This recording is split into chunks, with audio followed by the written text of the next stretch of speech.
Defining myself. All my life I have been defined by others to my detriment, being seen as just a girl, not worth educating, and not worth anything because I didn't have an education.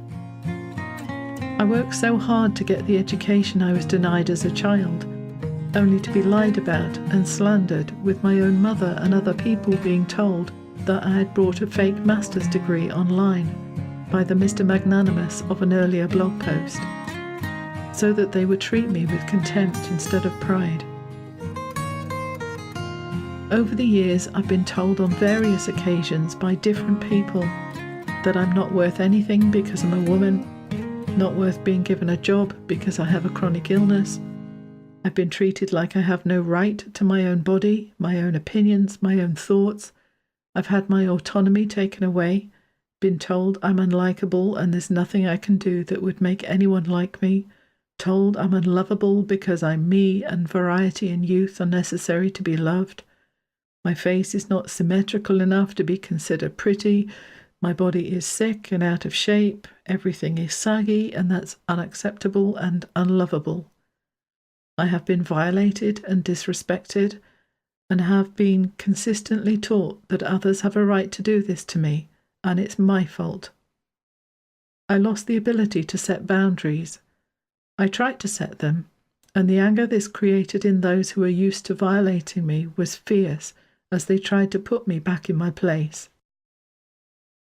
I am 60 now, and I realize that I have been sold a lie. The happiest women are not the ones who have allowed others to define their value and what they are allowed to do with their lives. It's a lie that if you lay down your life for the good of others, that you will be loved and valued for that. The opposite is true. You get taken for granted. They assume you do this stuff not out of love for them, but because it is your place to be inferior to them. I kept giving when my cup was almost empty, rather than only letting others have the overflow from my cup. My bad. We all come up with our own definitions of people, and those judgments are often made during our initial experience with them.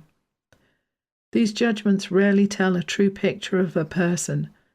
The person might just have been having a bad day and is not in reality the total bitch we first assumed they were.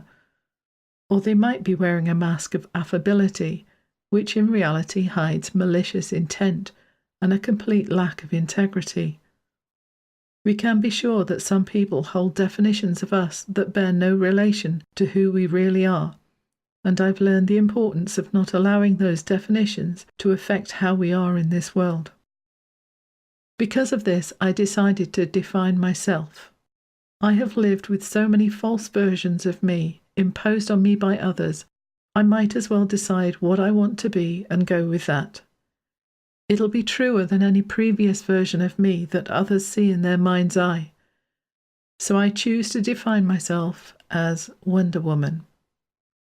This is tongue-in-cheek, but I like what her character represents, and choose not only to define myself according to her character attributes, but to aim to live up to them. The attributes I'm choosing to define myself by and live up to are integrity, strength, both inner and outer, resourcefulness, kindness, self-defining, belief in own power and purpose, able to have good relationships without needing anyone, dedicated to getting the job done, feminine, fierce, listens to counsel but then acts in accordance with own beliefs of what is right, leadership, authority, not limited by the beliefs of others, commands respect, and even though she does not get it from many, she does not allow that to affect her. Never troubled by the opinions of others, self-fulfilling, gives from the overflow of her resources. Boosh.